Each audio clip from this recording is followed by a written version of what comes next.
అందరికీ నమస్కారం. ఈరోజు ఆంధ్రప్రదేశ్ ప్రభుత్వం గ్రామ వార్డు సచివాలయాలకు పేరు మార్చింది. స్వర్ణ గ్రామ కార్యాలయాలుగా, స్వర్ణ వార్డు కార్యాలయాలుగా పేరు మార్చింది. నిజానికి ప్రక్రియ 2026 ఫిబ్రవరిలోని మంత్రిమండలి ఆమోదం పొందింది. ఈరోజు శాసనసభ ద్వారా చట్టబద్ధత కల్పించి పేరును మార్చారు. వాస్తవానికి గ్రామ కార్యాలయాలకు శ్రీకారం చుట్టినటువంటి ఏకైక వ్యక్తి జగన్మోహన్ రెడ్డి గారు. నాటి ముఖ్యమంత్రిగా ఆయన 2019 అక్టోబర్ 2న గాంధీ జయంతి రోజున సచివాలయాలు ఏర్పాటు చేసి వాటిని ప్రారంభించారు. వాటి ద్వారానే ఆయన నవరత్నాల పథకాలను ప్రజల్లోకి తీసుకుపోగలిగారు. జగన్మోహన్ రెడ్డి గారు గ్రామ సచివాలయాలు ఏర్పాటు చేయడానికి వెనుక గాంధీజీ స్ఫూర్తి కావచ్చు బహుశా. ఎందుకంటే గ్రామాల్లో పరిపాలన కేంద్రాలు కావాలని గాంధీ గారు కలను కన్నారు. దాన్ని జగన్మోహన్ రెడ్డి గారు నిజం చేశారు.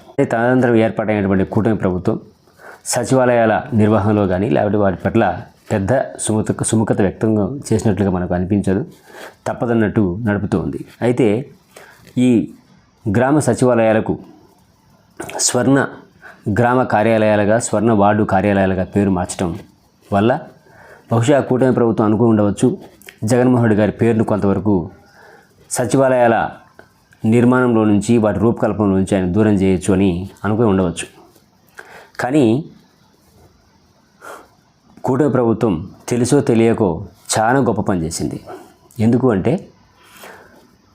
స్వర్ణ గ్రామ కార్యాలయాలు ఏమిటి? సచివాలయాలు. స్వర్ణ వార్డు కార్యాలయాలు ఏమిటి? సచివాలయాలు.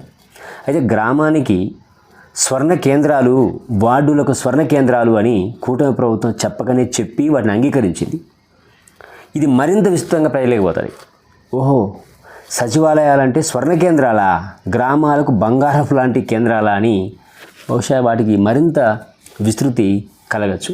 జగన్మోహన్ రెడ్డి ఏర్పాటు చేసేటువంటి సచివాలయాలకు కూటమి ప్రభుత్వం మరింత విస్తృతిని సంపాదించి పెడతా ఉంది తప్ప దాని నుంచి జగన్మోహన్ రెడ్డి గారిని దూరం చేయలేకపోతుంది. వాళ్ళు అనుకున్నది ఒకటైతే జరిగేది ఇంకొకటి అవుతూ ఉంది. అలాగే వాళ్ళు గతంలో అమ్మఒడిని తల్లికి వందనంగా మార్చారు.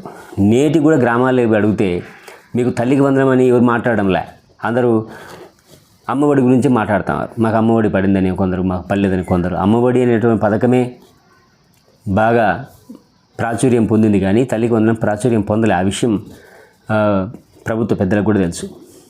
ఏది ఏమైనప్పటికీ కూడా పేరు మార్చడం వల్ల కలిగే ప్రయోజనం కంటే, అంటే వాళ్ళ ప్రభుత్వానికి, వాళ్ళ పార్టీకి కలిగే ప్రయోజనం కంటే జగన్మోహన్ రెడ్డికి ప్రాచుర్యానికి మాత్రం ఎక్కువ ప్రయోజనం కలుగుతూ ఉంది.